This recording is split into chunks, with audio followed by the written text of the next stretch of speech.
all good. I only got about halfway through these, like, is this a 2-meeting item? Yeah, probably, yeah. There's some of these things we didn't really touch. I only got about halfway through these. So we can start if you'd like. You can start. Oh, okay, so you just have to order, take a look at the minutes from the last meeting and the motion to approve or amend the minutes.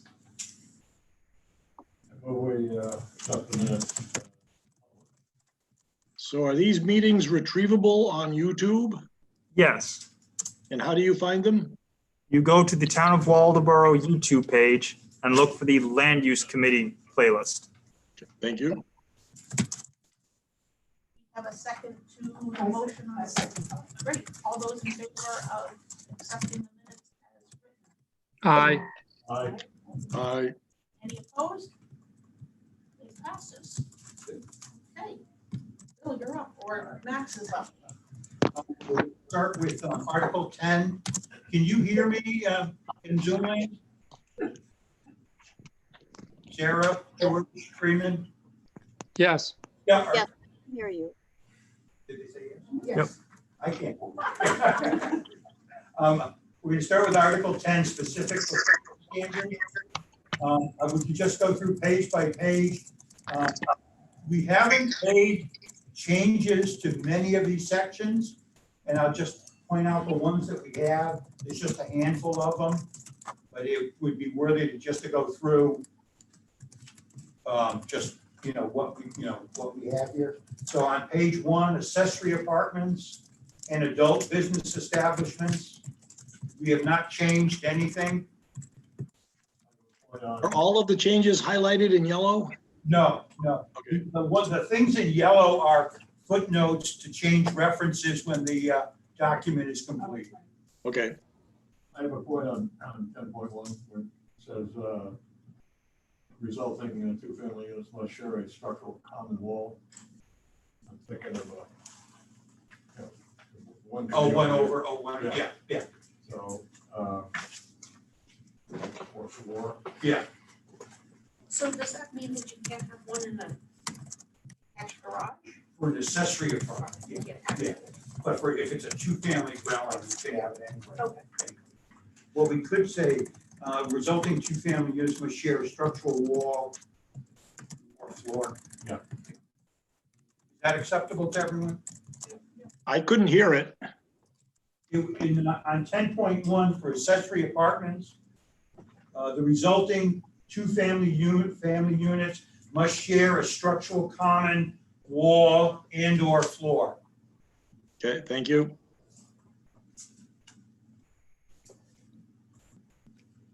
Moving on to adult business establishments and adult entertainment.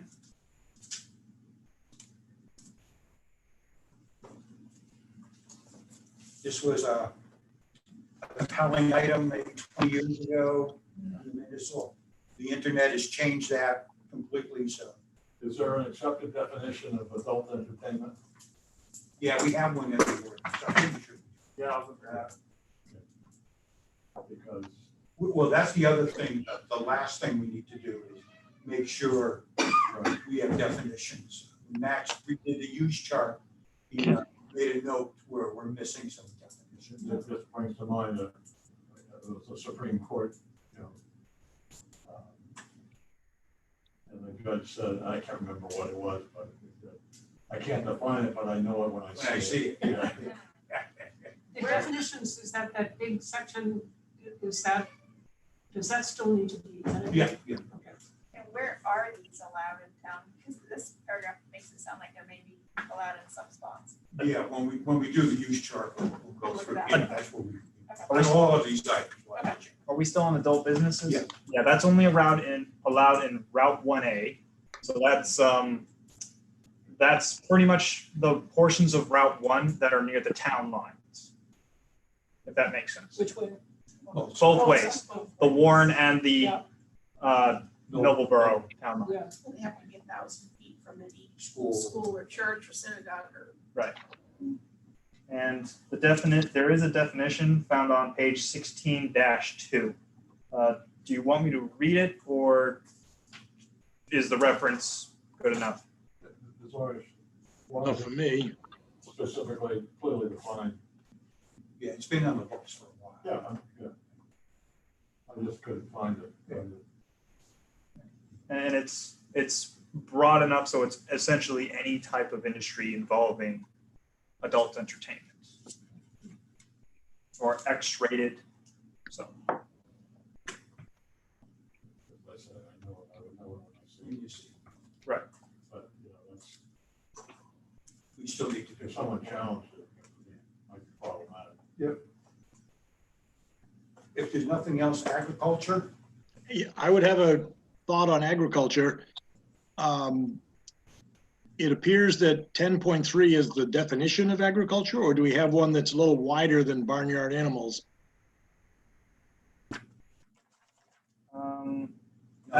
Agriculture is defined in 16-2. So how does someone know if I was just reading down through this and I didn't have a barnyard animal, I wouldn't know if I was in agriculture or not, and yet it sounds like the other section has a more complete definition. Is aquaculture agriculture? standards, George, only deal with agriculture relating to the keeping of animals, that's all. Okay, so as we go down through this, it only relates to barnyard animals? Right, it's just with animals, yeah. Where do we cover aquaculture? We don't. Does that mean it's not allowed or not disallowed? We don't have any standards for it. Specific standards. What is that? Which means that they would be handled on a case-by-case basis with the judgment of the That we planning need- board? They'd be subject to just the state regulations, that's all. So would the planning board have discretion of their own at all, or how would that work? No, we'll take that up when we do the use chart. The Okay, only- all right. I would, The only thing in aquaculture that we would review if it's outside of the water and they're putting up a structure or structures. yep, But if it's in the water, it's governed by the laws of the state of Maine. okay. So I will certainly stand down and be quiet for a while, but so later on this gets addressed. I actually did my homework this time, but I don't remember seeing agriculture in there. Aquaculture is not in here. No. So if somebody builds a building at the Waldeboro Business Park to grow eels in, it's a state decision or a planning board decision? No, George, no, aquaculture that occurs in the water is governed by the state regulations. Yes, I got that. If they build something inland, then we cover it like we would any kind of building. They would need to get a permit, a site review, stormwater plan as applicable. Would that hold true for greenhouses as well? When we get to the use chart, we'll take a look. Some Okay. greenhouses we allow just by permit. Doesn't need planning board review. This is Sarah. Can I make a comment? Yes. Can you hear me? She wants to make a comment. Yeah, go ahead, Sarah. Oh, okay. I wasn't sure you could hear me. I think we might need a definition of specific performance standards, and then people will know what should go in this category in Article 10. I'm wondering if that's what the confusion is. I missed the first part of that, something about the performance standards. Yeah, what I was trying to say was, perhaps the question that is arising right now is really more about what is the definition of specific performance standards, like what is included in Article 10, rather than whether we accept agriculture or aquaculture. You know what I mean? I know I will defer my questions for a while if it makes sense.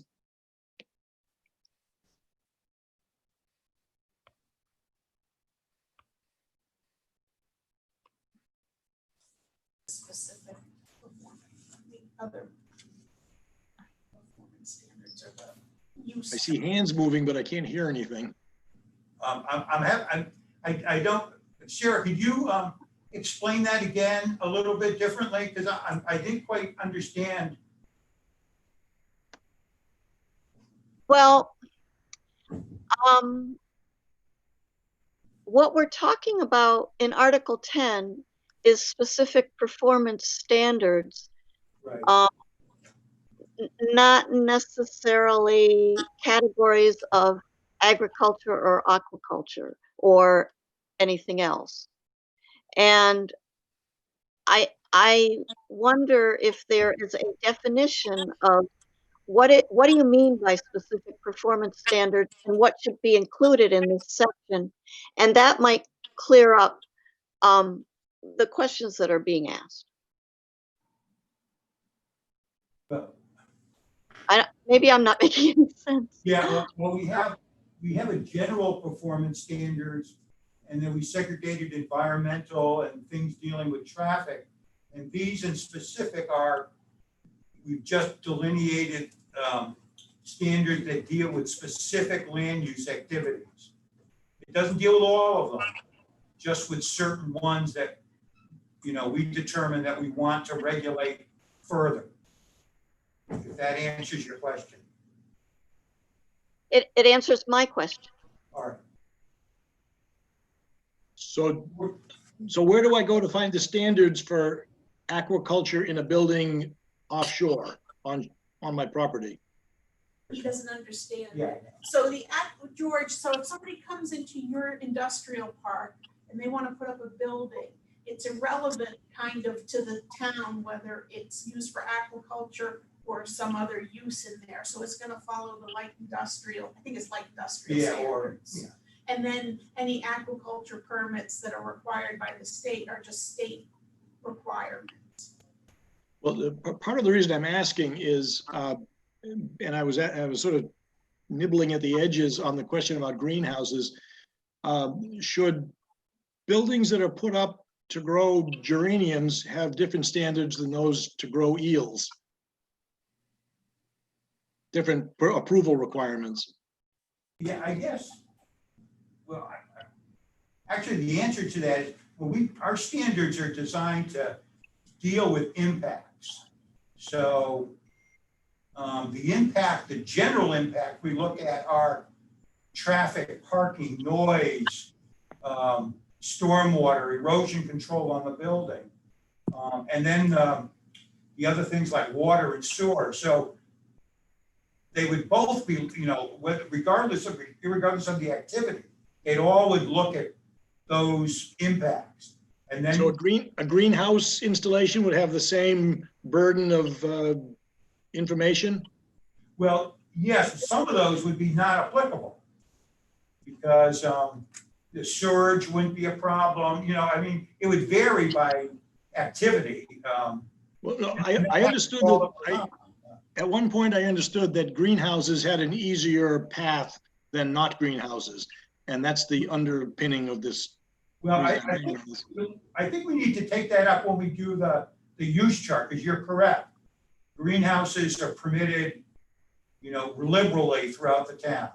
Okay, well, so if it's a matter of definition, then I'm not sure when the right time is to bring it up. So I will be quiet now. Well, we'll do it when we do the use chart, because that's where it comes up. Okay. Is there anything else on agriculture? Manure storage. Yeah. I don't see any requirement in there that the manure actually be removed from the ground. So if it's just sitting on the ground, is that considered storage? Yeah, wherever it's placed. Yeah, but it's where the animal dumps it. That's storage? No. Storage would mean where it's collected and stockpiled. Right. Like a pit. But there's no, at least in these provisions, there's no requirement that the proprietor actually rake the stuff up and store it. And it seems to me that I know particularly from a situation right next door to us, where they had horses, and the stuff was just lying on the ground and was running off into the problem in the clam flats. Yeah. So would it be a good idea to put a requirement in here that it be collected periodically? We have to defer to the state to regulate that. Okay. Certain things with agriculture are out of our purview. We would call the Department of Agriculture that could like that. Okay, I mean, I just, to me that, Oh, I get you. I don't want to store it, so I'm not gonna clean it up. In a dairy farm, there's often a manure pit, which is effectively a horrible swimming pool that you can drive a tractor in one side of. People collect it because it's a valuable commodity. But you can't have livestock that too close to the water, right? Aren't there regulations about that? There are some You regulations. can't have farms backing right up to the river. But do we have, we refer to the Department of Agricultural Best Management Practices. Do they, let's talk about it. Okay, Yeah, usually what happens, and it's happened in Waldeboro, is that when there's an issue, we deal with Department of Ag. okay. We give them a call. I mean, but conceivably, you could have, you know, a pen way up a hill more than the required distance from the water, but it could just run down the hill. That does happen. Yeah, I know it. Okay, Agriculture-related activities. This is new. We segregated them based on small scale and large scale. Small scale being not exceeding more than 40 vehicle trips per day, which is relatively small, and large scale would be anything above that. And what we were looking at is these would be accessory related activities that could occur on an existing farm operation, and limiting it by vehicle trips was a way of easily delineating what is fairly low impact. So it wouldn't be the number of animals? No, the number of animals are not regulated under this at all. This would be an associated activity. It could be something like Selling eggs or something. selling some sort of craft or a product, or activity or something like that for children. It could be a day camp for kids on a farm, anything like that. So it might not necessarily deal with, actual growing of crops or taking care of animals, but it may relate to a value-added product. They may. If you had a day camp with 41 kids, is that large scale agriculture? If you have 41 children, is that large scale? No, we do it based on vehicle trips. Well, I'm So, assuming that the kids arrive in a car. That's what I meant by that. so that would mean 40 vehicle trips is 20 vehicles going back and forth. Okay, 21 kids. I'm just trying to get to the question of the number of animals having any relevance at all. No, it doesn't, no. Okay, all right. But it has to be accessory to Yeah, agricultural use. Yeah, it has to be an existing agricultural operation. This is an activity that many farmers undertake to supplement their income. And they usually try to find something that relates something to do with the agricultural operation. Experiential activities like a bed and breakfast on a farm. Little carting, That's right, are all, shearing, yeah. absolutely. And then there could be large scale ones. And those are the ones where, in our use chart, the large scale ones will have definitely the planning board look at, because they would have higher impacts of traffic and things like that.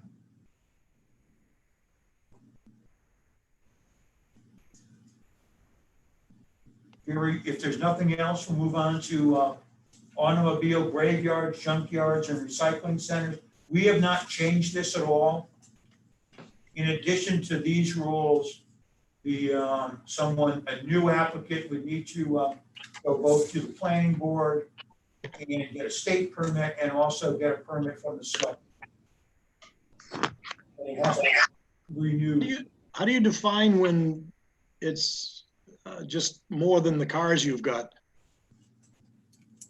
It's defined in, state law defines how many unserviceable or junk vehicles you can have. So it's unserviceable is the criteria? Well, it's unserviceable or unregistered. The definition can also be found on 16-3 as storage of 3 or more unregistered or uninspected motor vehicles or parts. Okay, thank you.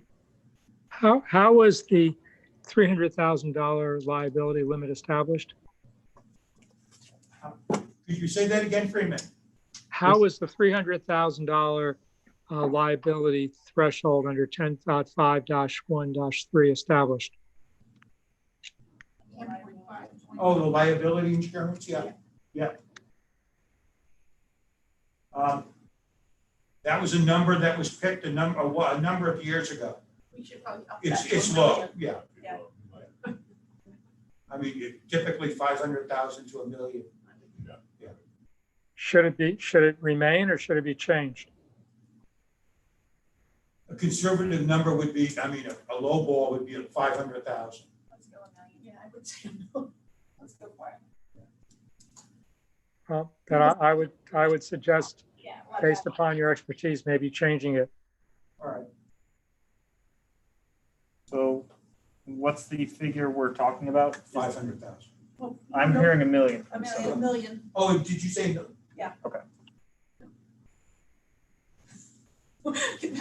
That was a unilateral decision there, sorry about that. That's not unusual. That's because 100,000, I mean, $1 million is not probably even worth 300,000 today. Well, that's what this came from. Is there anything else on automobile graveyards?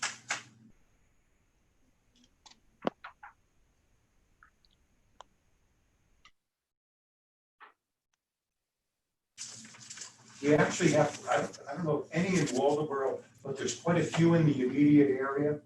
On Route 17, I think there's 2 of them. Yeah, so. And then on Route 3, heading in the other direction, Windsor, I think there's another large one. Going on to bed and breakfast, we didn't change anything here.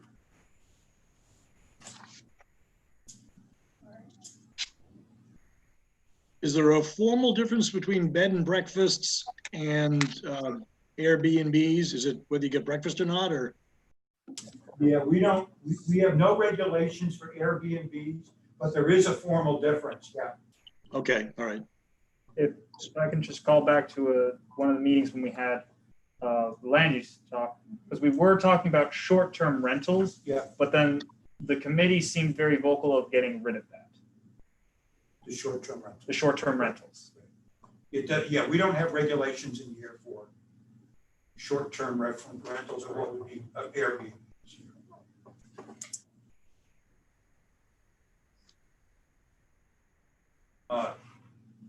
Campgrounds and tenting grounds. There is a change here. We have 2 categories of campgrounds. Small, which is a minimum of 2 acres and would accommodate a maximum of 10 units. And then large would be anything above that. And the large would have to have a minimum of 10 acres. And they could accommodate a maximum of 100 units or sites. The rules, the specific rules there for campfires and whatever would be the same for both. But there would just, in our previous discussion, we wanted to delineate some smaller scale campground activities to allow them in some areas that we wouldn't necessarily allow the larger campgrounds. The rationale for the difference between separation of recreational vehicles and sites. I don't know if there is a rationale. That was something that many communities did when RVs became popular. I don't think it really I don't think it needs to be there. The only difference, yeah, there really doesn't. Which part are we talking about? 10.7, 0.2, and 0.12.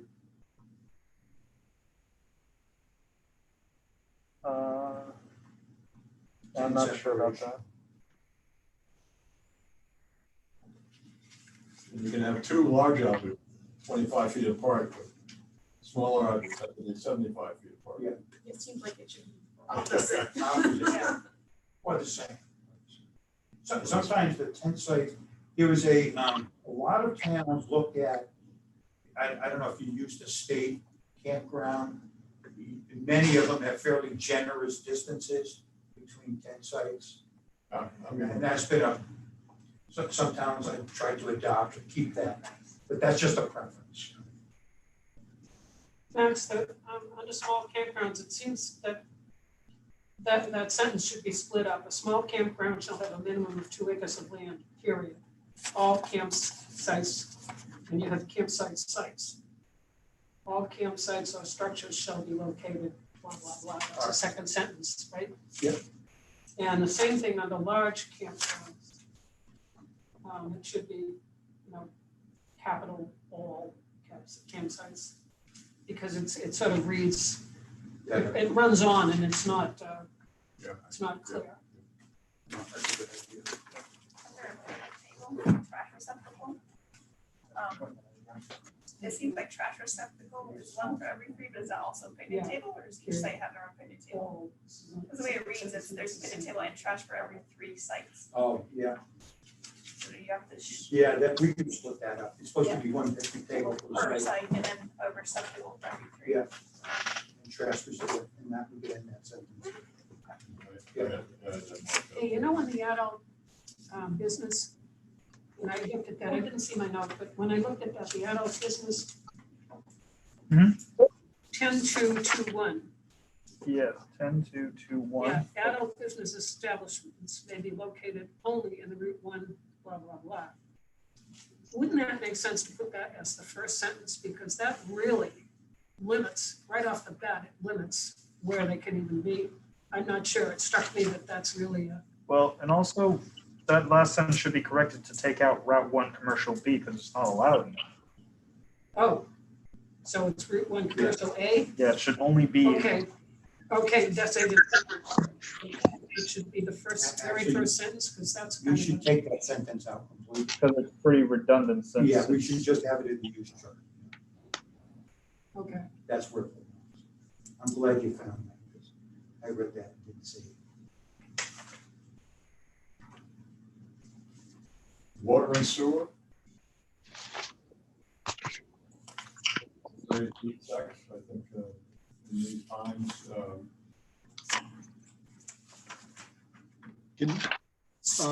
I'm not sure if I can be heard here, but does toilet and lavatory, could that be a porta potty? So Sanford first. 10.3.2. Talk about 1 toilet and lab provided for each sex. So that could be controversial, or I don't know, unless you add a unisex, include in there perhaps a non. Well, that would require 3, wouldn't it? For. So you have men, women's, and then a unisex. Yeah, non-designated Right. one, just like an additional one for every. I don't know how to do it. Well, I just see that as What we should just say 2, shall be not less than 2 toilet and lavatory be provided for every 10 campus. Yes, That's all. perfect. Is that what you said?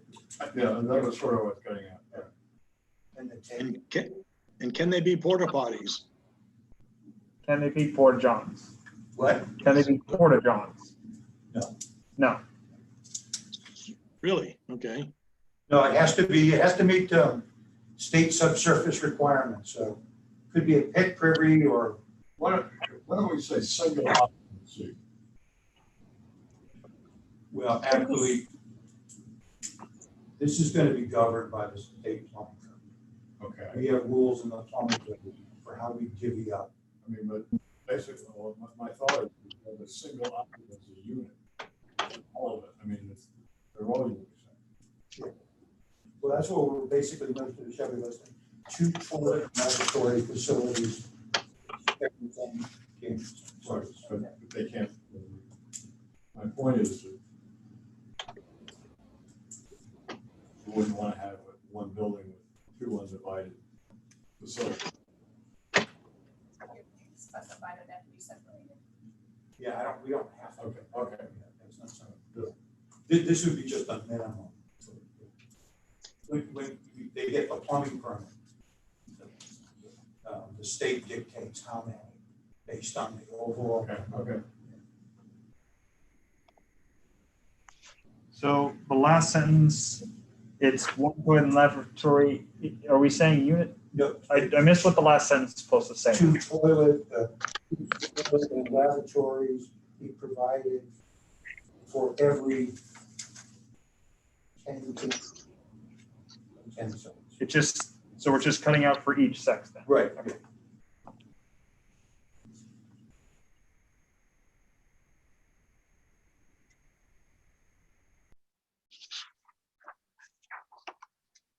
They have to be permanent facilities with running water and a septic system. Do they allow privies? Oh, they do. Yeah, George, they do allow privies, yes. Oh, they do? Yeah, Oh, campsites will be allow privies as long as they don't have portable water under pressure to each of the campsites. So backing up to the green things with plastic doors, is that a privy or is an outhouse a privy? We don't consider that under the plumbing code as an acceptable facility other than for temporary use. But you do allow an outhouse. Is that what a privy is? Yeah. A pit privy, yeah. Is that logical to everybody that having it build up in a hole is better than building up in a plastic thing? Yeah, that's, And they allow composting. yeah, composting toilets also. That's a feature of the main plumbing code. Okay.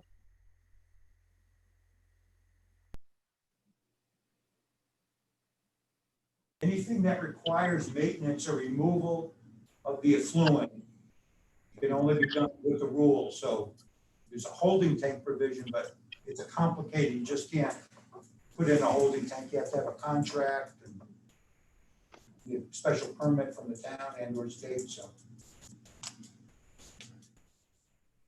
I suspect that if they had had porta potties at the time they did that, they probably would have equated them to outhouses, but I will be quiet now. No, I don't think so.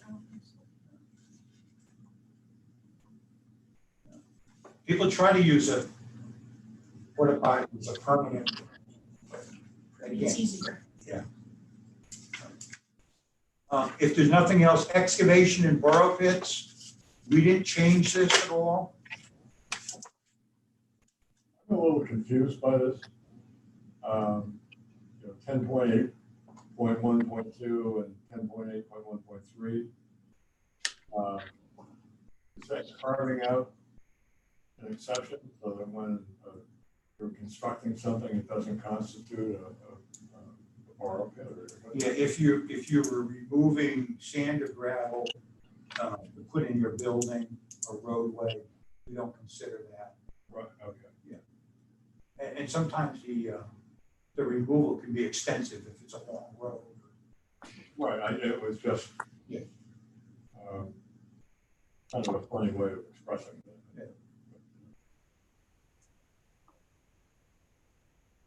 So is the intent to have the permitting only for people who are in the business of selling gravel or fill? Yeah, this would be the principal use would be excavating the site for sand, gravel, stone, not removal for a particular, construction or Does site. Should the word commercial be in, I didn't read it carefully, but should the word commercial be in there anywhere? No, I mean, that is the distinction you're making, I think. no, I mean, this occurs sometimes when people put in a house and they carve out a large area and it has a lot of sand I and see it, gravel, yeah. and they remove it. But their intent, the principal use is not selling that material, it's developing the.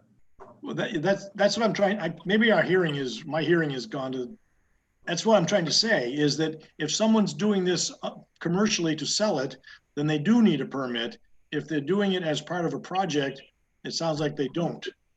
Read the second sentence of the lead paragraph. The following earth moving activity shall be allowed without approval from the planning board.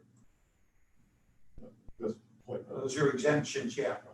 Yeah, no, that's what I'm saying, is that I was just wondering if the word commercial would serve a purpose because it's the opposite of that exclusion in the beginning, I think you're just muddying. just to differentiate. It doesn't add anything, George. It's the activity itself of is the long-term selling of that commodity. Hey, somebody could do it, give it away, it doesn't matter. We're looking at the impact on the site of the surrounding area, the water table, et cetera, so. Okay, so it's the removal you're more interested in whether they're doing it commercially or not. Okay, I get that. I'm okay. Question on the restoration plan. Yeah. Do we have them post a bond or anything, rather, so that it doesn't just? Actually, we leave that to the state. Okay. They're gonna need a. Oh, okay. So the DP check about the repairing part of it. Yeah, Yeah, Why I was asking. about the bond. Yeah, that's we fine. usually defer to them for any enforcement of these activities. They're gonna need a DEP permit anyway for it. And the reason we defer to them is that the key thing that we're looking at is the impact on the water. Contamination. So the DEP would keep track of how long they were allowed to be digging and then check out Yes, to they make sure do. it was digging. Yeah. Okay, awesome. I'm just thinking of one on Washington Road that is old, Way up on. near Morse's. Yep, yeah. I don't know how much activity is there, but it hasn't been No, that's still active. still, okay. And we don't require any type of ladder or anything. I know they say we talk about the slopes being so that if somebody falls in, but we don't require a ladder. There's the state does have rules. Yeah, it's like terraces. They're more concerned about it not sloping along and a certain distance from the road. It's supposed to be. And if there's water, it'll be better. Yeah, if it, yeah. Like like a quarry or something.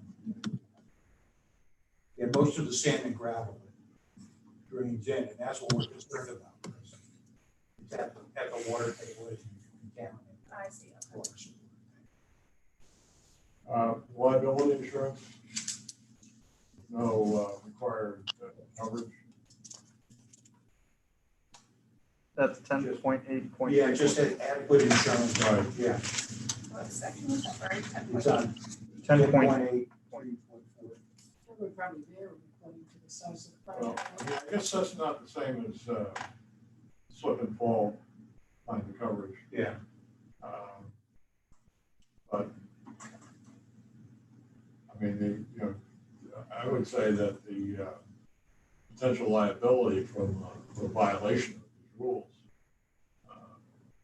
the damages could be exceedingly high. So I don't know anything about that type of Well, liability. they're not protecting us as a town, they're protecting themselves The pit owner. and the public or whomever. Right, Yeah. So, but is the purpose here to provide at least a minimum recovery if somebody was injured? yeah, it's totally, like the town is not a party to this Right. at all. So, I mean, So, but we just, in the previous section, we $1 talked about- million, yeah, I mean, would that sort of requirement be appropriate here? could. could. I mean, it would be, yeah, it would be reasonable to do Yeah. that. Yeah, no, without a doubt, no. And $1 million is not, it's pretty typical. Right. Do you want to put that limit in there? Good.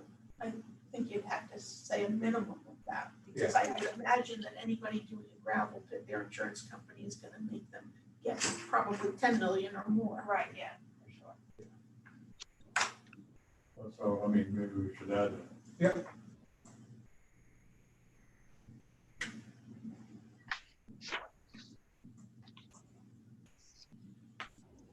We need to change the language a little bit.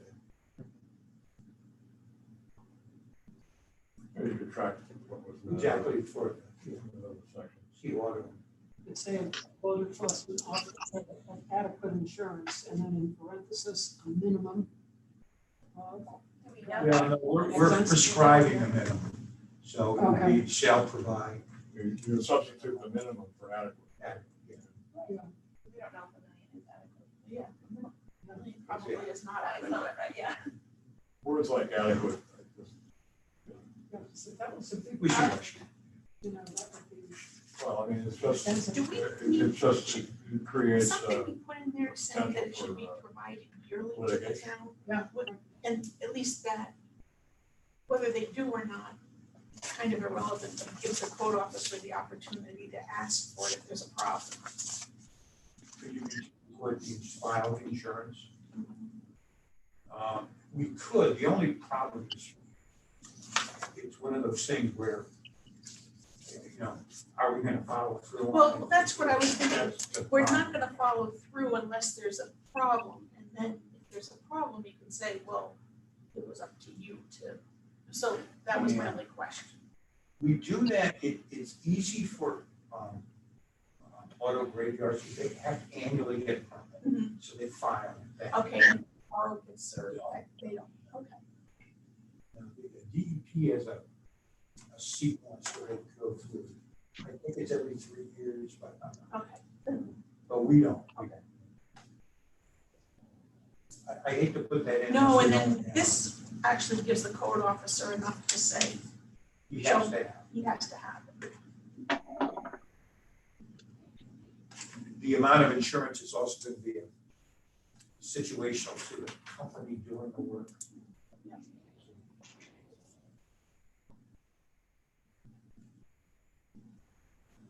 We haven't had any new pits in town.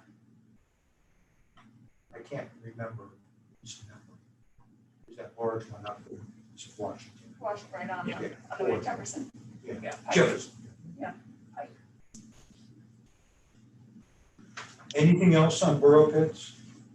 Yes. And I'm having a hard time hearing everybody, so I hope Freeman can hear and Sarah. In the removal of or burial of debris, what is actually meant by inorganic materials? Does that mean a sheet of steel? Yeah, things that aren't living or weren't living. Well, is it true? Does that mean you can or can't bury a tree stump? 10.8.3.9. Yeah. Inorganic would be stone. Organic means it has carbon in it. Inorganic doesn't have carbon in it. If somebody were really reading that like I am.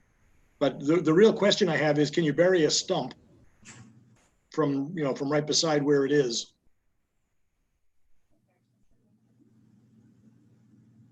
Yeah, you could, yeah. Because they are organic. Yeah. Does that paragraph need clarification? Because I don't know what it means and I have stumps.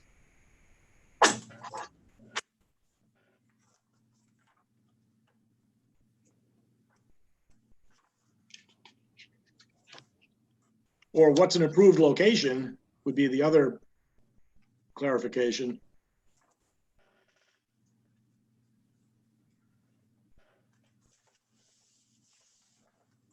Let me check that, George. Okay, thank you.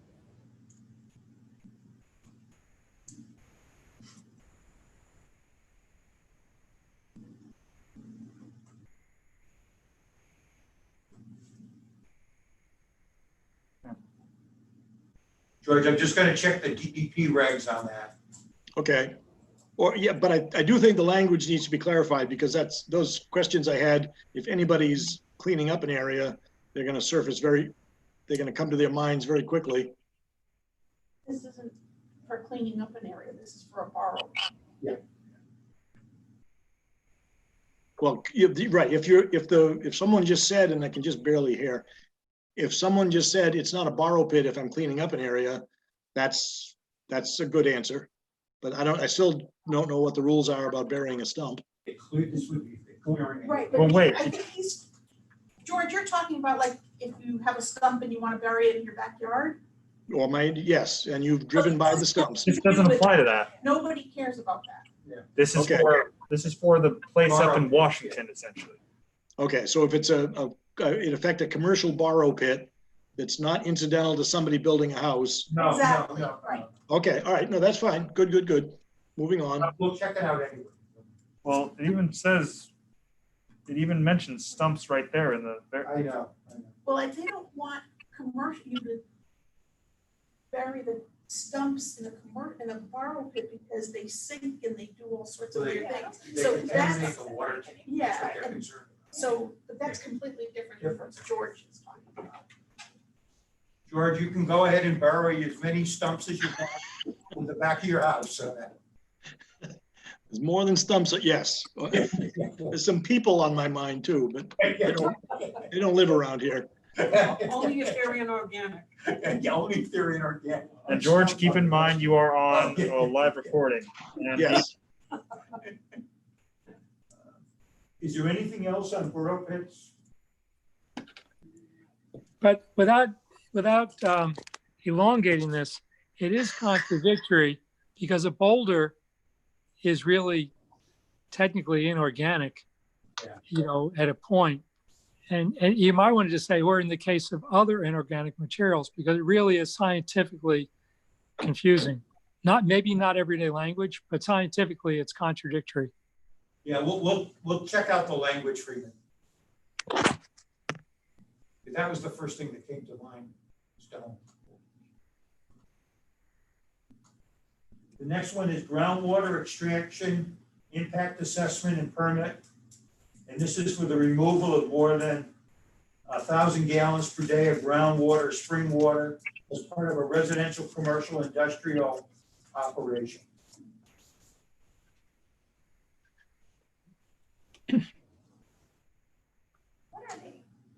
What are they permitted now? I thought it was 2,000 gallons. Is it not currently, it's 1,000? Currently, It's 1,000, yeah. 2000 was probably from the general performance standards for hydrogeologic.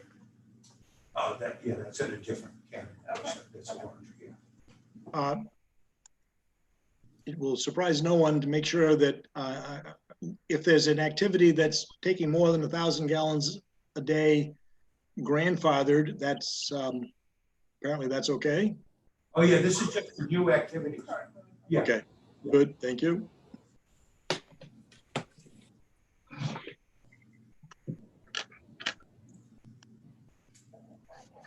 Yeah, this is in addition to state permits that they would have to get.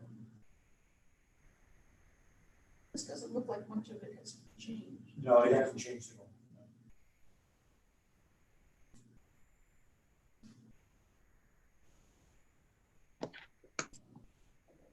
We would defer to the expertise at the state level. This is kind of out of our level of expertise completely. If there's nothing else, home occupations, we haven't changed this at all. Home occupations are a significant activity throughout town, has been quite some time.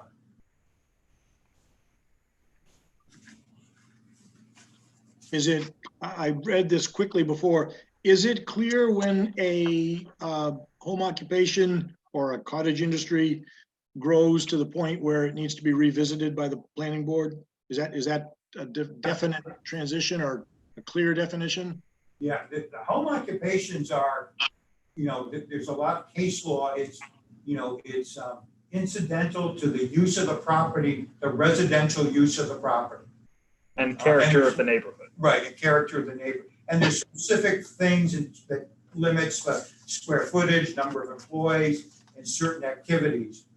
Likewise with cottage industries, there's, the cottage industries are a step above home occupation, and we do have limitations on the size and limits the scope of what they can do or the impact on the site. And it's explicitly in the regs. I didn't Yeah, it is. remember them. Yeah. In Okay, fact, good. cottage industries, we don't allow them to be grandfathered. So they're very specific. That activity that occurs that meets the ordinance is, in compliance with the ordinance until such point that it exceeds it, then they would have to come back for a permit.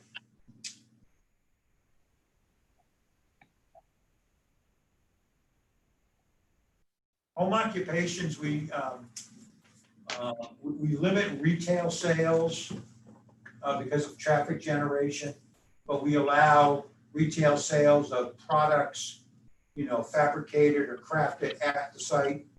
Somebody builds furniture on their site or whatever, they can sell them, but they can't bring product in and sell it. That seems to be one of the biggest, the areas that create the most problems for neighbors.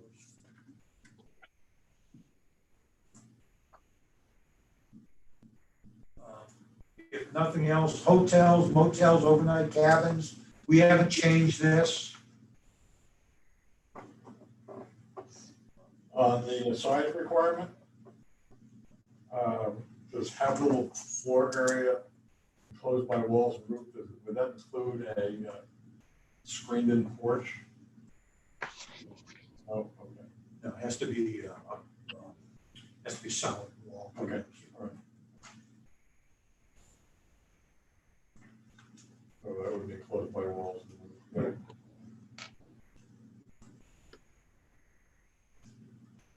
And if I read this correctly, the sleeping area has to be at least 180 feet, which leaves 20 square feet for the bathroom. Yeah, What, you need more? it's a studio apartment. Well, that works out to 4 by. Yeah, yeah. Okay, I did that. Have to be a boat builder to fit that in. I suppose you could get a shower stall and a toilet in the second that space. Yeah. Not one that I've read. You can stand in the toilet, have a shower, like we have in our same Yeah. room. Kind of a wet room. Right? Like in an RV? Yeah. Or something. Yeah.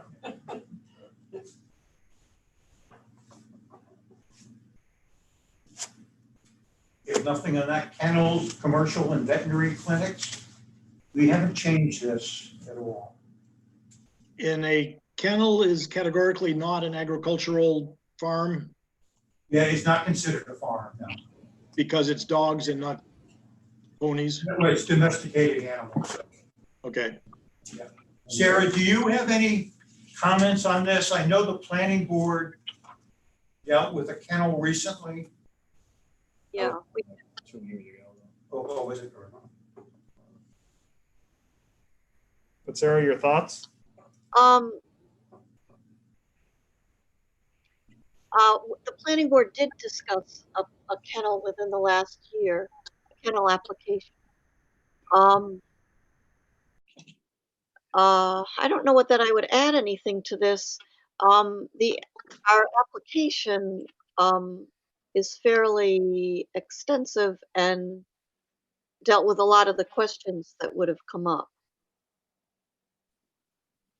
from neighbors or, noise or standards or stuff like that. So I think this is okay. All right. I was just wondering if you felt there should be something else in the standards for kennels, based on, the application that you went through in the past. That's all. Yeah.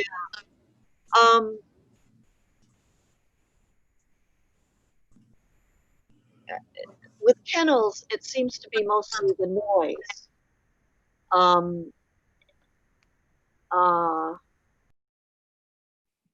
I always like to see some reference to excessive lighting, but I don't know that you need that here. Especially with the general performance standard. Right, yeah. Yeah, yeah. I don't really have anything to add to this description. All right, I was just checking. Okay. Bill, I have a question.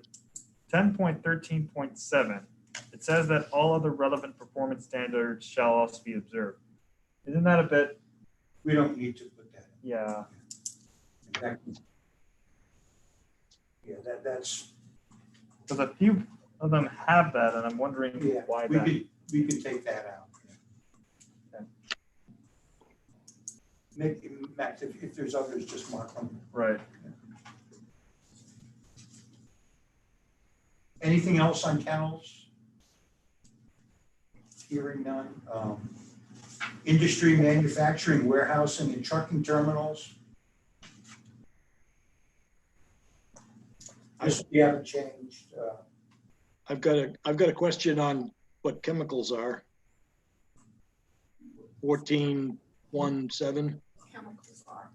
Yeah, 10.14.1.7. List of Is there a list someplace of what the Environmental Protection Agency or the Maine Department of Environmental Pollution considers is on their list of I guess hazardous materials? You have to contact those agencies, George. There is a list. Okay, and then do they? So is it a regulation of theirs, or is it just that we have to? No, it's a list of chemicals that they regulate, both at the state and or federal level. Okay, so now I just realized there's. I'm not sure there's a. Where's the verb in that sentence? What? Does it say you can or can't have them? I just didn't see where. It's not a sentence really.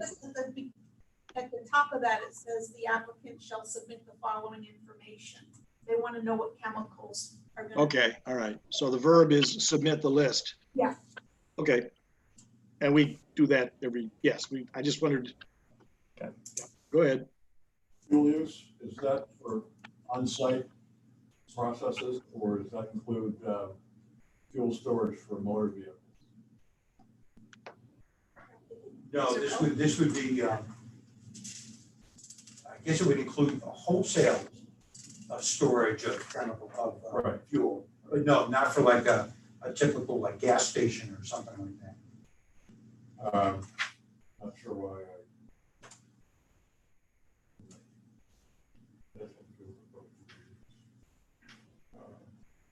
They're regulated separately, but yeah, okay. I mean, that could be construed as broader than that, but I don't see the harm in that.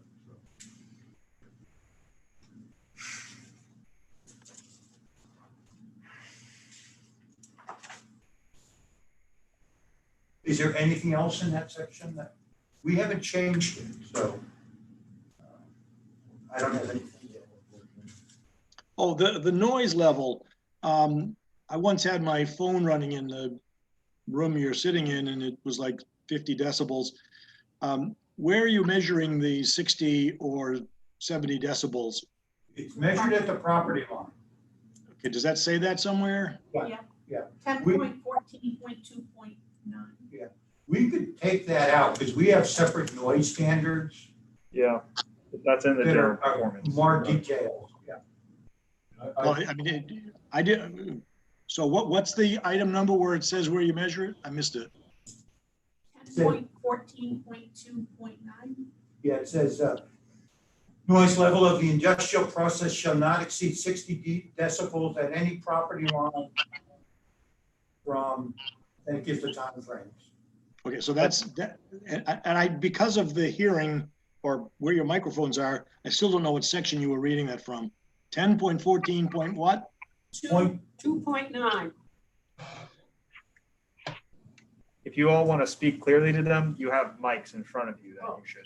Okay, all right, any property line. Okay, I read right past it. I apologize. George, I'm we sorry. should remove this because the standards we have, and the general performance standards are for noise, are, give more specific guidance on where to take the readings and things like that, so. Is there a duration? And if someone goes by with a power lawnmower, they're gonna pass the number quite possibly, particularly if they're near the boundary. These would not be intermittent, necessarily intermittent, they're usual constant noise. Okay, and is that somewhere as well? Yeah. Okay, and it sounds like you're taking it out because it's covered elsewhere, so that's even It's better. covered elsewhere, yeah. Okay, thank you. These are all industrial, right? This is just industrial. But that noise section covers the entire town. Yeah, we updated that noise section, so it has better guidance on where to take the readings. And Yeah. it's clear, we have standards that are specified. Yeah, I remember a long discussion about what the range, how far you're measuring decibels, because that varies Yeah. enormously. Moving on to light industrial, Well, hold on, please. 10-14-2-13, there should be no deliveries or shipments of hazardous materials. We up above, I will be required, or I have been required to report them. This says I can't get them. In case of accidental leaks. yeah.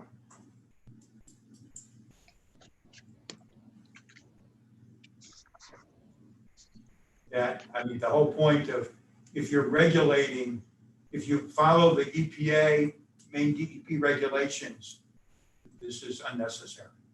That's what I was thinking. Can we delete that one? I would recommend that, yeah.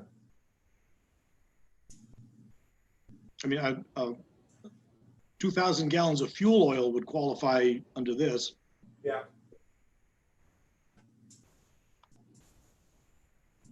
Which section do you want to eliminate?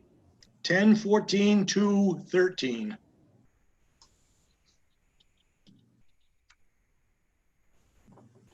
I mean, that could be a gallon of chlorine gas.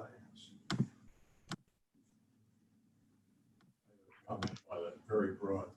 Yeah. Yeah. Yeah, yeah.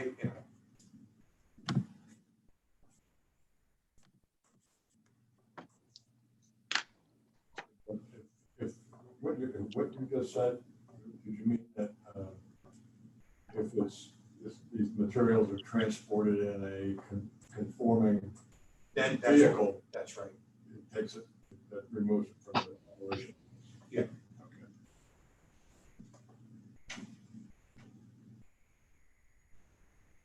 Do we have any regulations about what goes down the railroad tracks? That's regulated by somebody else, George. No. Okay, Yes and no. Department of Transportation regulates that. good. Also cement. No, there's chemicals for the There's paper mills. Yeah. Yeah, there's some nasties there. Well, what about paper mills up here? Yeah, no, not in Not this this one. one. There is just one place this side of the concrete plant that gets some stuff, I think.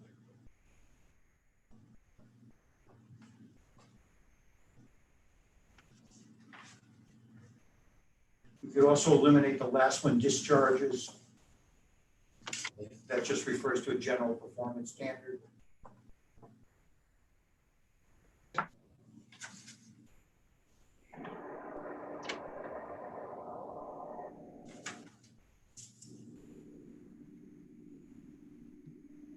Moving on to light industry. Got a question on the noise again.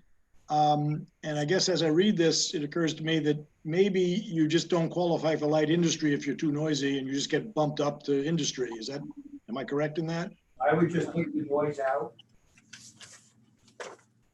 But it's a lower standard. It would be a criteria for light versus not light industry, which you may want.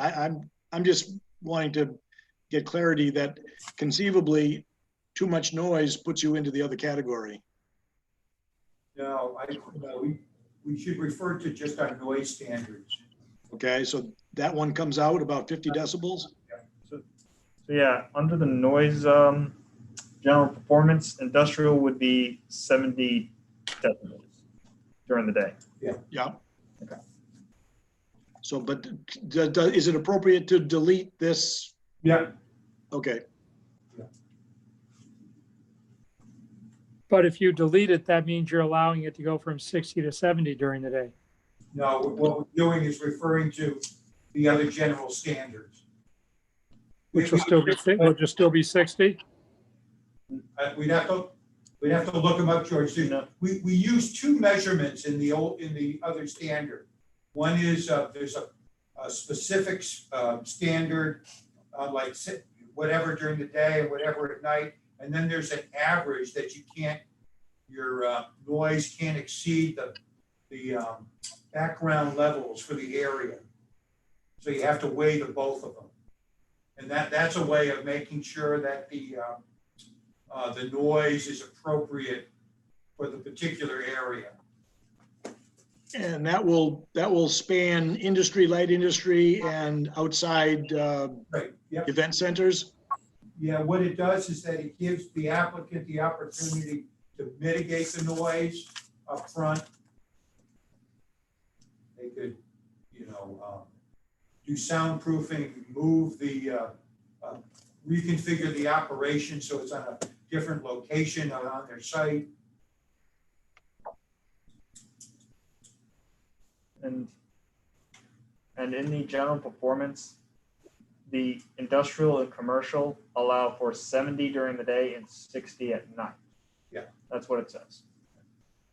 So it is a higher standard than this for light industry because it doesn't differentiate. That's right. Right. The general performance standards for noise it's a better standard because it details measurement and we do also do an average. So we don't exceed An that. average for how long? Well, no, what we do, we take a background reading and then we have a limit onto how much you can exceed the background levels. Are we going to be, I mean, as we go down further, and I'm not sure how long this call is going to last, but when we get into outdoor recreation things and event centers, it sounds like you can't have a band outside at all, ever. Are we going to be revisiting that, or did we already do that? Yeah. Pardon me? Yes. Okay, good. So back on the 1015-1-1-6, there's a 10,000 square foot cumulative footprint. And that again would just take you from light industry to industry. And assuming that's the reasoning, what about greenhouses again? I love greenhouses, but I think Light industrial is not a greenhouse. We define it separately in our use chart. okay. Yep.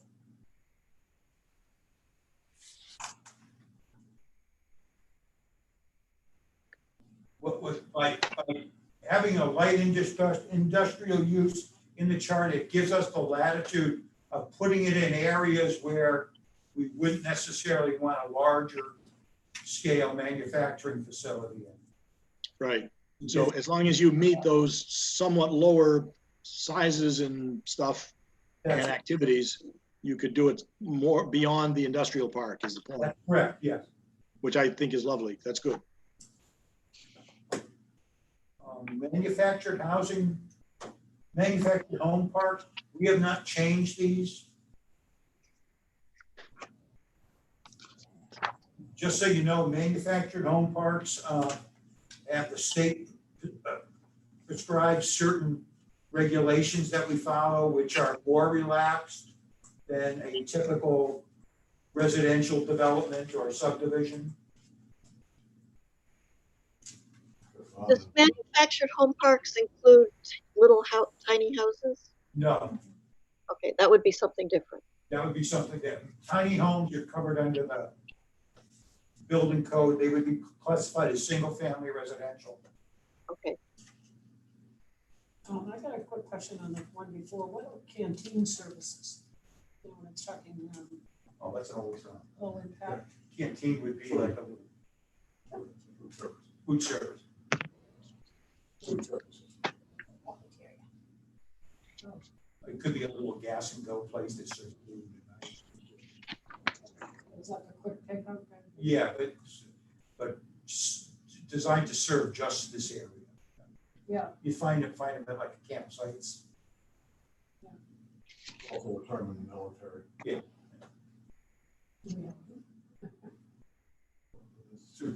They use the same word for two things. One is Yeah, canteen. and also a place for you to go to get. Like the Little League Park has a canteen. Yeah. It's kind of like a food truck. Except not movable. Yeah. I've got a question on 10-16-22. It says at least 3 manufactured home lots shall be established and provided with utilities before manufactured home park occupancy is allowed, but it doesn't make it clear. When are the, it doesn't say that the homes are there, this is just the lots. Should that be clarified somehow, or am I missing something?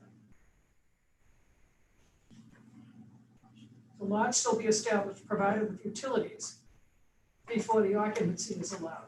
You know, can they go out and get occupancy at that point when the homes have not even been put up there?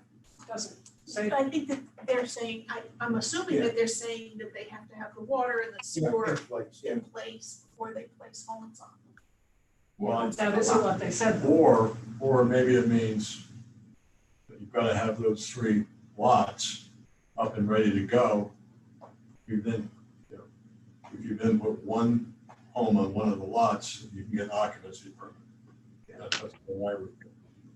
Yeah, It's really. it's a strange, it doesn't necessarily need to be there, but really what, once you have the 3 lots set up, then it's regulated as a mobile home. That's the threshold. But it sounds like then people would start pushing for the occupancy permits, or is that No, the mobile that's, home? yeah. No, I think that also with mobile home parks, they're very often done in stages, so Yeah. that they'll have this stage here, so they're saying you have to get this set up and then you can go, if you wanted to stage it out. Once you have 3 in place and you meet that threshold, the state regulates it. Yeah, maybe that means that at that point, But they can actually sell them. Yeah. Well- And legally, someone owns that. Well, no, It's kind of, the mobile home park is not sold.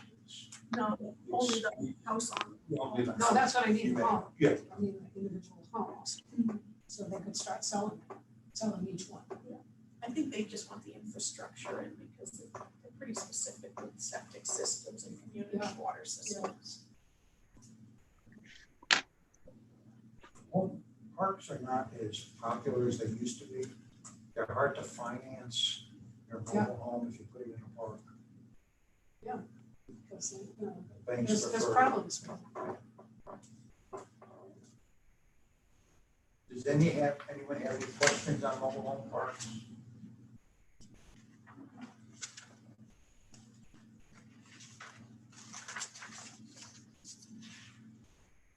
And this would be a manufactured home with a permanent or with a permanent chassis. Not a modular.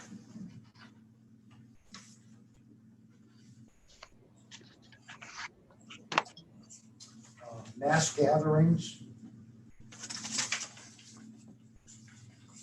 I assume there's a definition someplace else for that. What, mass Gas gatherings. gathering? yes, here, Yeah, we do. hold on.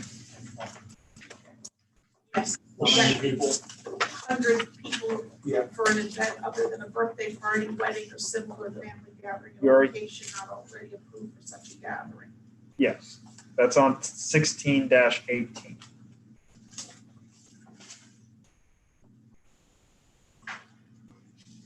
Could I go back a sec to something in the manufactured homes? Sure. what is an internal fire protection water supply system? That would be under 10.16.15.2.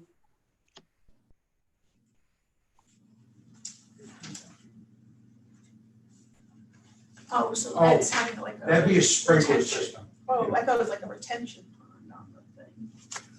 I think sometimes that means there's a tank of a significant capacity in the cellar that, so that if town water shuts off, you, I mean, there was one of these up next to the post office. It was a 4,000 gallon tank in the basement and an air compressor, so that if there was ever a fire, the sprinklers would work no matter what, because it was compressed air already compressing it. But that makes sense. But of course, it couldn't be what we would normally think a sprinkler system, because the manufactured homes are all over and each one wouldn't have, you know, little sprinkler pods in them, right? So this is more of a water basin that the fire department would then hook up to and use for its own projection of water through its equipment.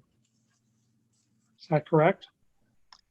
This is, as I read this, and I hadn't noticed it before, it does look like if you're within 1,500 feet of water, you should have your own additional reservoir and pump system. Right, but the pump system that I would understand, unless I could be wrong, would be one that the fire department would itself hook up to through its equipment. In other words, it wouldn't be one where the water was distributed in each each manufactured home. That's a question. I don't know the answer. What they're talking about, Freeman and George, is a retention pond, and that's usually designed by an engineer, and it has a hydrant that the fire department can hook up into. That's what I just said. Okay, that's my understanding. I'm familiar with them. I've helped build them. Okay, that's what I want to make sure. Okay. Well, I'm not sure that this language takes you to a pond or puts you in a tank. Because I do know that there was one up next to the post office, because I got the 4,000 gallon tank out of it. And It could be a tank or a pond. But the point of it was that it didn't need electricity, didn't need outside electricity or water to protect the residents of that building that housed residents. It was next to the post office up till about 20 years ago. It's now in that vacant lot beside the post office and beside where Dr. Waterman used to be. But there is such a thing as a completely independent water system, water internal fire protection water system that I don't think is a pond. And we should know. Or take this out. Okay, well, I think all of us are familiar with the various. We spent a lot of time on this. I'm just going to put a question mark on it and check. Thank you. Yep.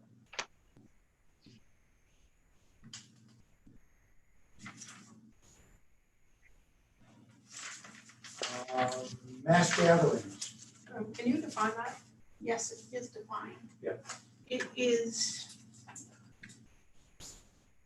the gathering of more than 100 people for an event other than a birthday party, wedding, or similar family gathering at a location not already approved for such a gathering. Should that be here too? No, Well, always keep The definitions are the usually separate. definitions in the definition section. No, it'd be defined in a separate section. Yeah, okay, so if someone was, are normal people, you know, applying people gonna get this? Will they ever be looking in this book, or will this simply be when they come in front of us? You know, because I'm wondering if somebody came in and said, I'm going to have something like that, would they have access to that definition? Yes, yes. You can- I couldn't hear. Was it just birthdays or was it weddings and birthdays or what was the? What, 1 minute, George. It was for events other than a birthday party, wedding, or similar family gathering in a location not Okay. already approved for such a gathering. Okay. Kind of like a special event. So this is separate from the event center. section. Absolutely. Right. Telling us what, Just making sure. they're telling us what it isn't. Right. Right. If it's your Telling us what family's it is. gathering, Like, we don't care. I think one of the examples, Unless we're not invited. I think one of the examples there was a few years ago, the snow crawlers had some big event, so they applied and got this. The They library. have Oh, an annual- Library So has it's had being it. there, Yes, okay. Waldoboro Day would need it. Yeah, they get it, yeah. Yeah.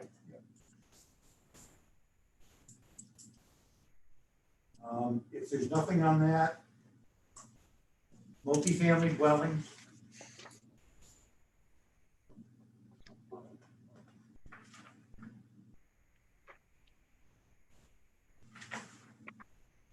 We haven't changed this.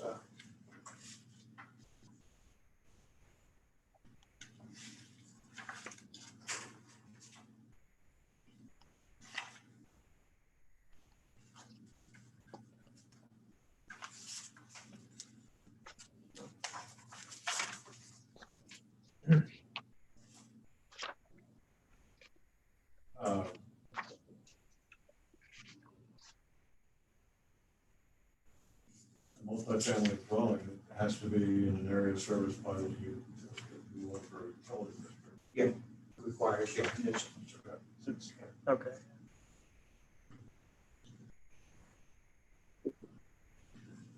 What I would like to add to this is that in the first sentence, just a sentence that says that multifamily dwellings shall be reviewed by the planning board pursuant to this ordinance and will not require a subdivision approval.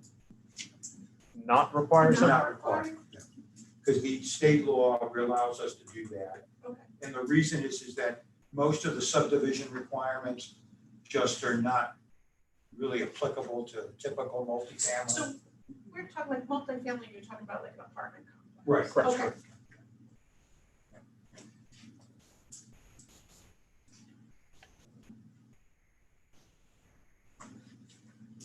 Could you say that language once more, please? It would authorize the planning board to review these pursuant, pursuant to this ordinance, and will not require a subdivision application. Okay, We're allowed to do that in the state subdivision law. We have that option. And it's a good idea because it just creates a lot of unnecessary hurdles for somebody to go through that, because most of the things that we require for subdivision are not necessarily applicable to like an apartment building. Recreation and open space. Why would you require them only for developments of 15 or more? I think the thinking there in the past was that because it's of a larger scale, Right. that was the only reason. How much space has to be provided for outdoor recreation? Does the state regulate that? It says no smaller than 5,000 square feet. And what is a play area versus outdoor recreation? Right.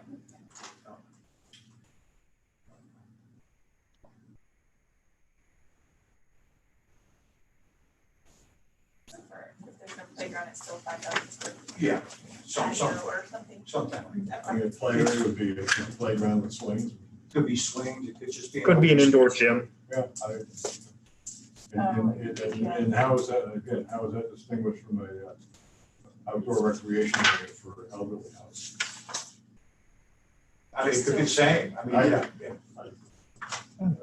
Well, it Yeah. says for the elderly, it doesn't need to have a play area, just outdoor space. House for But just recreation. as, but space Right, shall but be I'm provided. Not sure Maybe what the we should- distinction. Yeah. I mean, a play area is outdoor recreation for a child. That's true.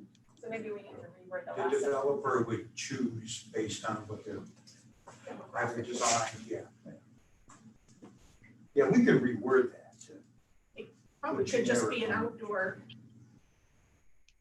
area. Like a patio. It could just Yeah, but still. designated. I mean, I think the elderly would just, they probably just want a picnic table. We could just say something, a recreational area Not of less a than. minimum of 5,000 square feet to provide for the intended occupants. Perfect. Right, something like that, that's, Okay. yeah. Maybe just such as, but not, to include, but not limited to playground equipment. I don't even think you have to even go that far. I think if you just make it 5,000 square feet.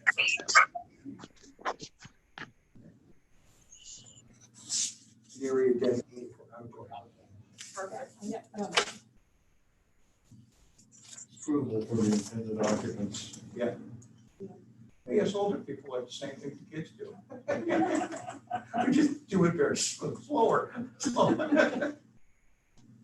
Croquet area. Yes, I remember my high school's croquet team.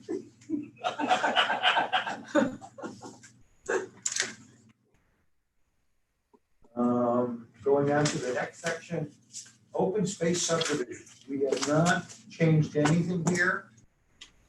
I'm not quite sure we've had anybody ever use this option at all.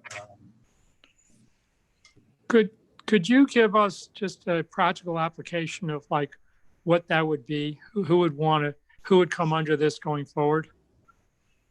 The idea, Freeman, was that initially the open space was supposed to be an option to allow subdivisions to be designed in such a way to minimize the footprint of each of the homes and keep space dedicated for farmland, open space, recreation, etc.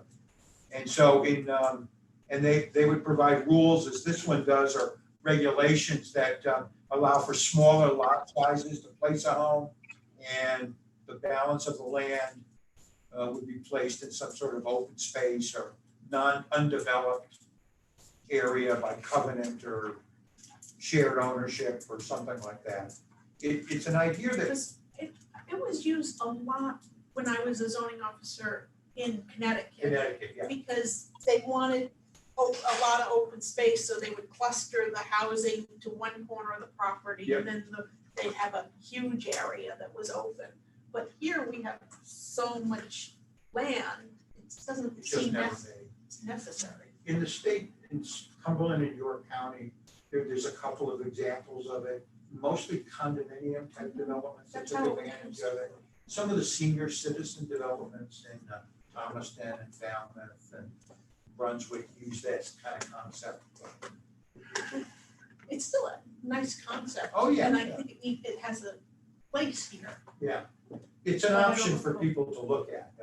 It was also meant to minimize infrastructure improvements, minimize roads, and, keep areas, for your services kind of clustered together. That's nice in Northport. I think every day. Oh, yeah. That's gorgeous. The place in Topton that has a golf course. Yeah. Yeah. You're right, in Connecticut, Massachusetts, Rhode Island, Yeah, it was used a lot. yeah, used a lot. And land prices were more expensive, so they agreed. I can't remember anywhere in this area where it was used.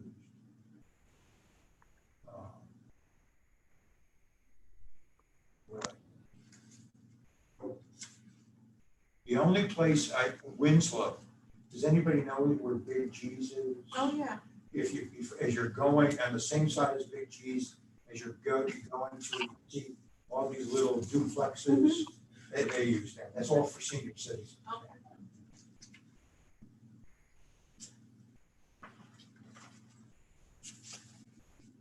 Anything on open space development, there's a lot here. Yes, sir. Down in conservation easements or declarations, are you there yet? 1019-4-.3.5. Yeah,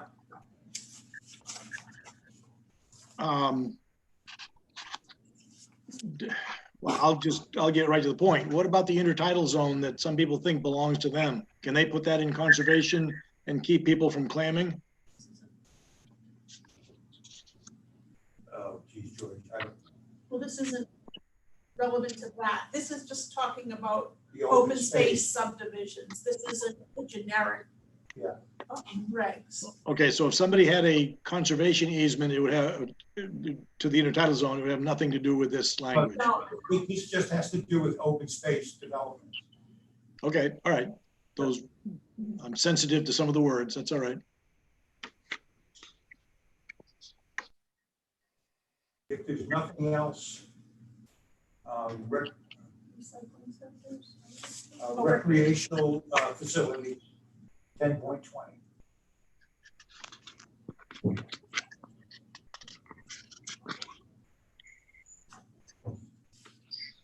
We haven't changed this.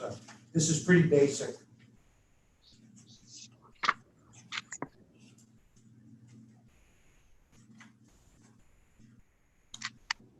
Would 0.1 and 0.3 need to be there since they're already listed in the general performance standards?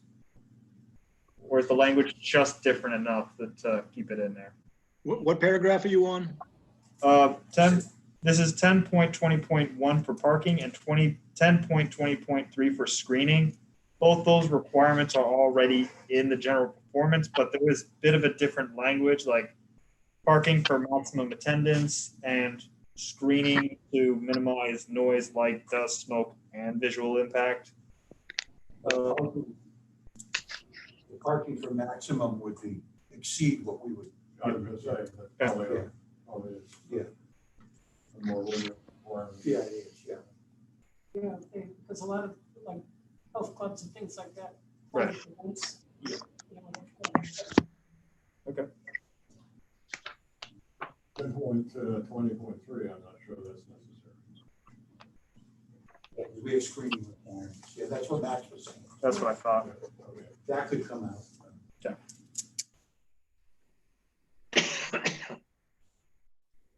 Moving on to recycling centers, other than automobile recycling centers.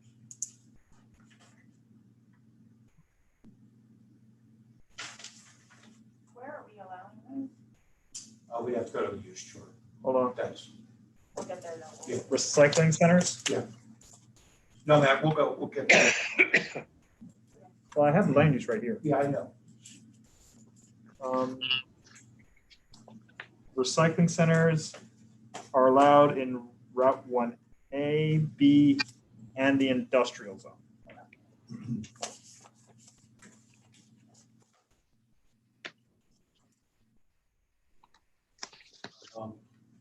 Then moving on to restaurants. Yeah, we didn't change this at all.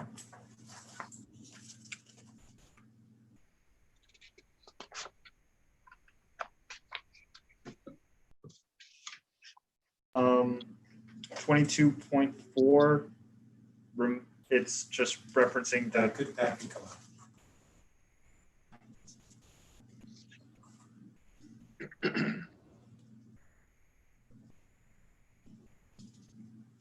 And then shipping containers. Mobile homes and buses as outside storage. This apparently was an issue in town at one point in time. These things were showing up as permanent. Because they weren't taxed or something. I think it was a lot. It was And then 102311, Yeah. I it guess. says existing units must be removed within 2 years of the effective date of this ordinance. But when was this ordinance? Because, you know, the ordinance has changed. we'd have to go to And the, if you should, don't you usually do a little tagline there saying where you can find the ordinance, or maybe you put something in about the ordinance or something? we just have that on the face of the ordinance. right, The and adoption when things were amended were amended. and when this one was given, and that was in 2005. Yeah, so that ordinance is Yeah. way outdated or has been replaced, whatever. I'm not quite sure all of them have been removed. Yeah, So, so somebody, you have to know that before they put in some shipping containers, is that how that Well, it prohibits them for residential properties. there's an increasing number of ways people are using those shipping containers permanently and even attractively, either as storage or stacking them up to be home even. But I think we should recognize the possibility that there's going to be some perfectly attractive uses of those containers that we may not want to categorically prohibit.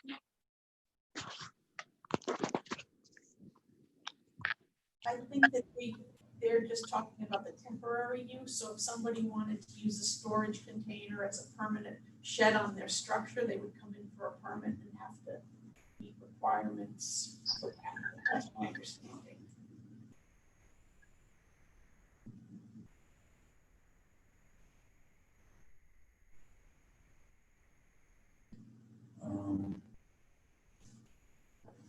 No, I think it's just a temporary are allowed. I mean, temporary are allowed, but if they wanted, he's talking about using it like a storage container as a home, which people are doing, then they come in for permits. Right. And if they want to use it as a shed, they come in for permits. And then So it could become a permitted use is what you're saying, I think. I think it probably could be. I think that the building, if it can meet building code, then they can probably permit it as a house. Because then it's not a shipping container any longer. It becomes a metal house. In industrial parks, not mine, but I've seen them where they stack them up and make pretty amazing, almost office spaces. Yeah, but that then requires a regular permit. Yeah, okay, as long as there's a way to do it. I didn't want to preclude the whole idea that they could be made use of or repurposed, as we like to say.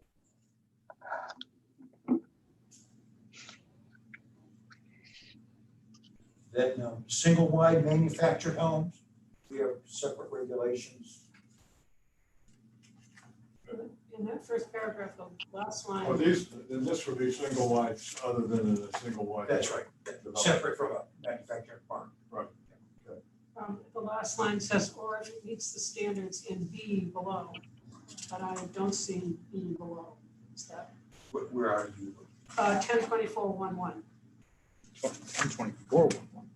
102411. Oh, we're in the next section. Yeah, the last one. Yeah, non-conforming structures. I think it would meet or if it meets the standards in 10.24.1.2. We need to check these. Yes, It because says that's what B, which is, Right. there is no B. the previous, right, they're renumbered, so it's actually starts with the paragraph importation of older. We'll just have to check, Max, make a note. I'm literally getting that right. Do it now, you just make a note to yellow it and we'll go.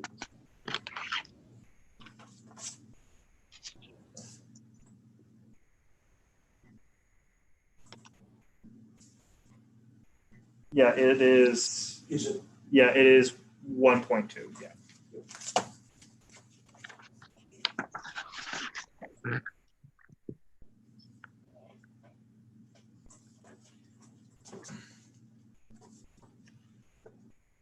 What do you mean by a travel trailer? Is that like a camper?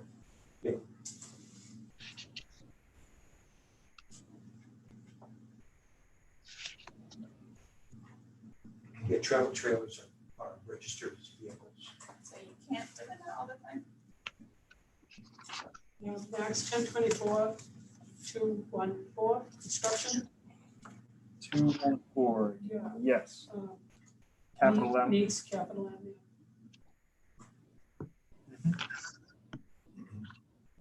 What the residential does mean.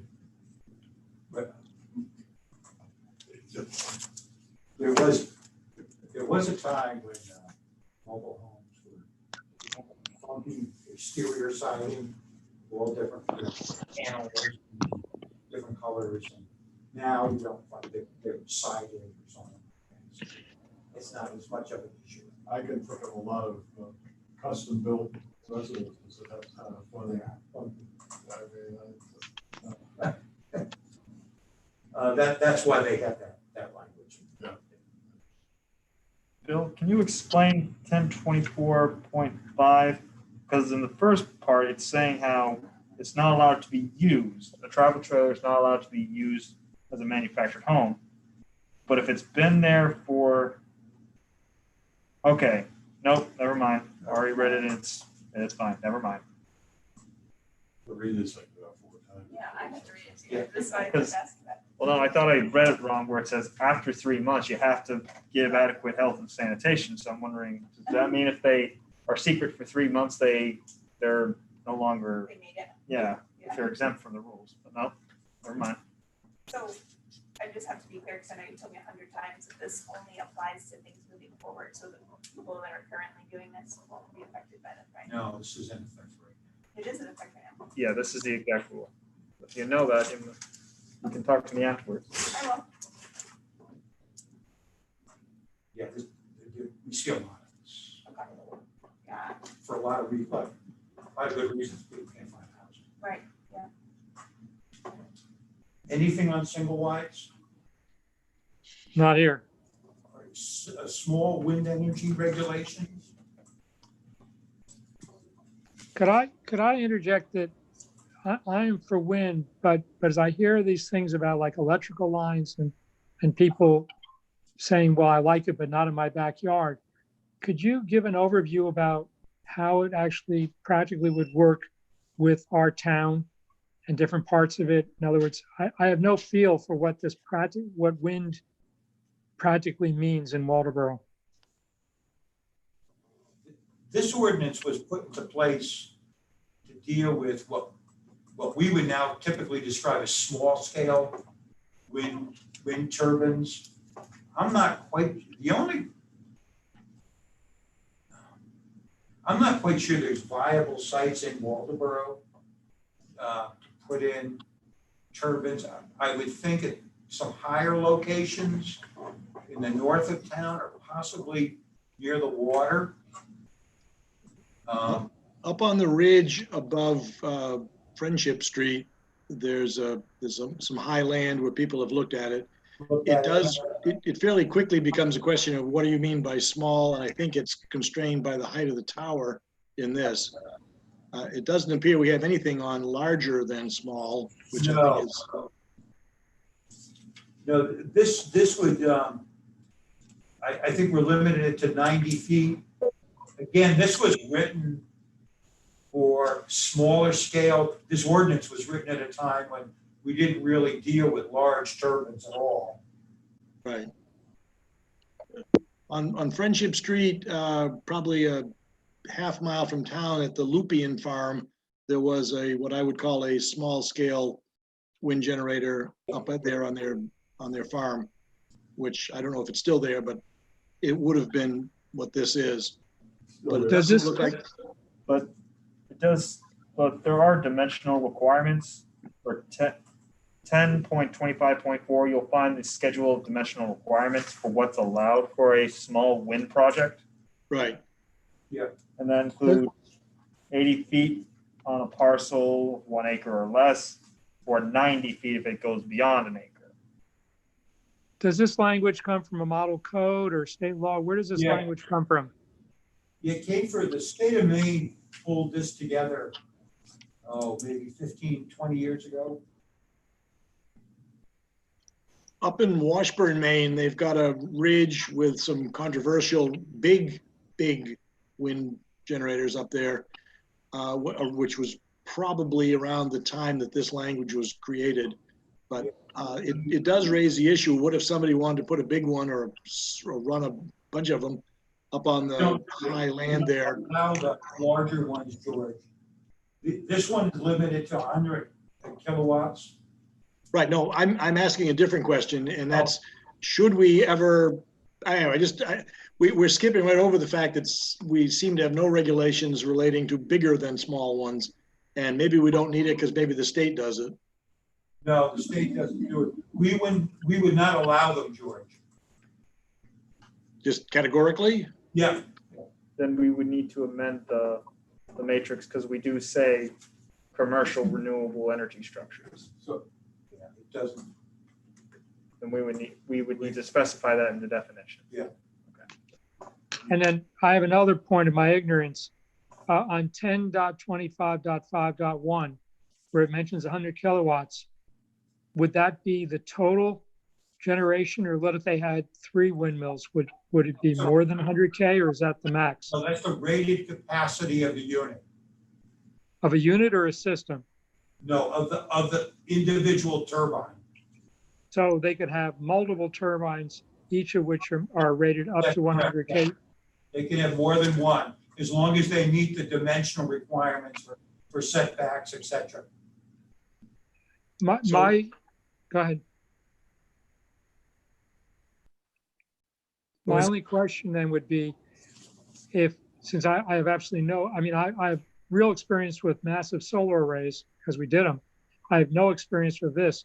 Has anybody looked around different parts of Waldoboro and said, if someone were aggressive, what kind of system would they put in? How many of these smaller blades, and what would be the impact on their neighbors if they have, let's say, 10 or 15, each generating 100 kW?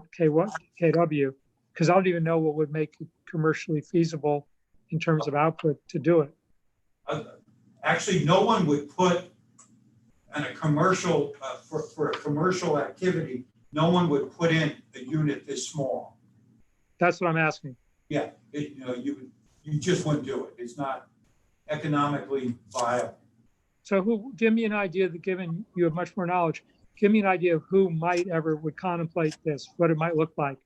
Again, this was, when this ordinance was put into place and where the market was this was an individual homeowner, small business, agriculture. We're putting these in. A school might have put one in. There's one at Camden that's running there. There's one that someone put on, I think they lived near Old County Road. Yeah, 32 South. Yeah, they got one, I think, a year or two ago. They applied and there was no issue, to my knowledge. These are relatively small scale. If you want me to not talk about this now, I will defer to the group, but it does seem like going forward, we ought to acknowledge the possibility that there could be a wonderful big, maybe the Sylvania property has 3 big wind generators like they have on Vinyl Haven. It seems like we ought to acknowledge the possibility, even if we just say, bring it to the planning board, or know ahead of time that the state is the one who would ever permit something like that. There's an awful lot of people doing an awful lot of things with windmills, and we don't even address it, apparently. Eliminate that possibility. I think it's something that if the time comes when somebody's proposing it, I think this That's is gonna its take own- a whole lot Yeah, more discussion. I think for a commercial scale, they're looking at areas with a maximum wind speed. So they're looking at up on mountaintops, or they're looking offshore. Currently, Yeah, I mean that's where the wind is. Yeah. I mean there might be new technology that allows smaller scale wind turbines to go in place, which would open up other areas, but currently there isn't. I mean, this could all change. I mean, let me ask the question differently. If somebody comes to the town office and wants to do something that we've never considered or talked about or addressed, what do they do? Do they just go to the next town, or do they talk to somebody about what would the process be if we don't address something in the land use ordinance? we may have to amend the ordinance, George. So nothing would happen for years in that case. May not Possibly, be. yeah.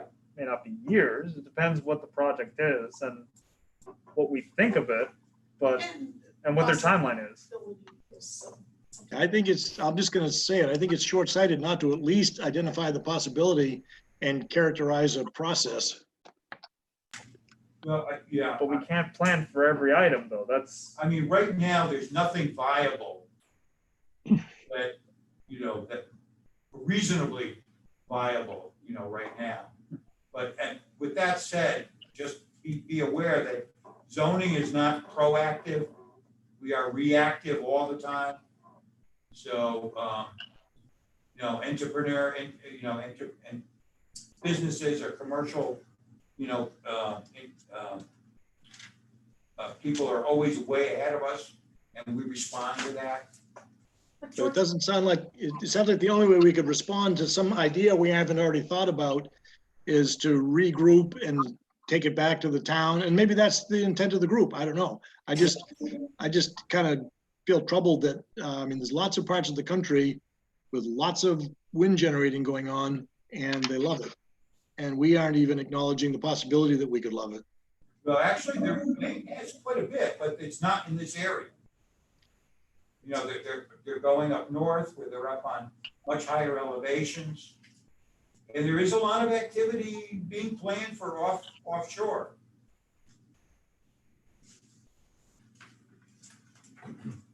I'm done. I think I've just been reminded we're at 8 o'clock.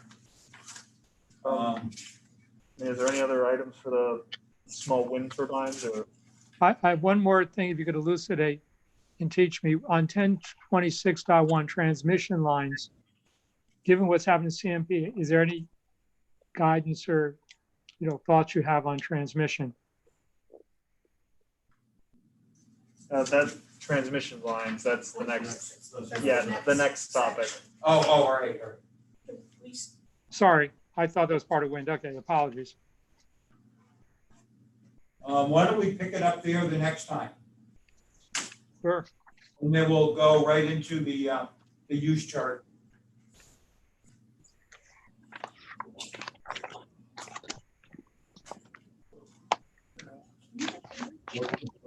Well, just remember the next meeting. next meeting is 6 what p.m. date is that? 27th. Yep. 27 or 26, 1. 27. So with transmission lines, we got covered. No, we're starting transmission lines next time, right? That's 1026.1. Yes. Or 1026. Okay, not 1027. The next day we have a meeting is July 27th. And the first thing we'll talk about is transmission line, which is 1026. Time to stop. You're right. This is what happens when we go past 8 o'clock. Welcome to YouTube. All right. See everybody in 2 weeks. See you all in 2 weeks. Gosh,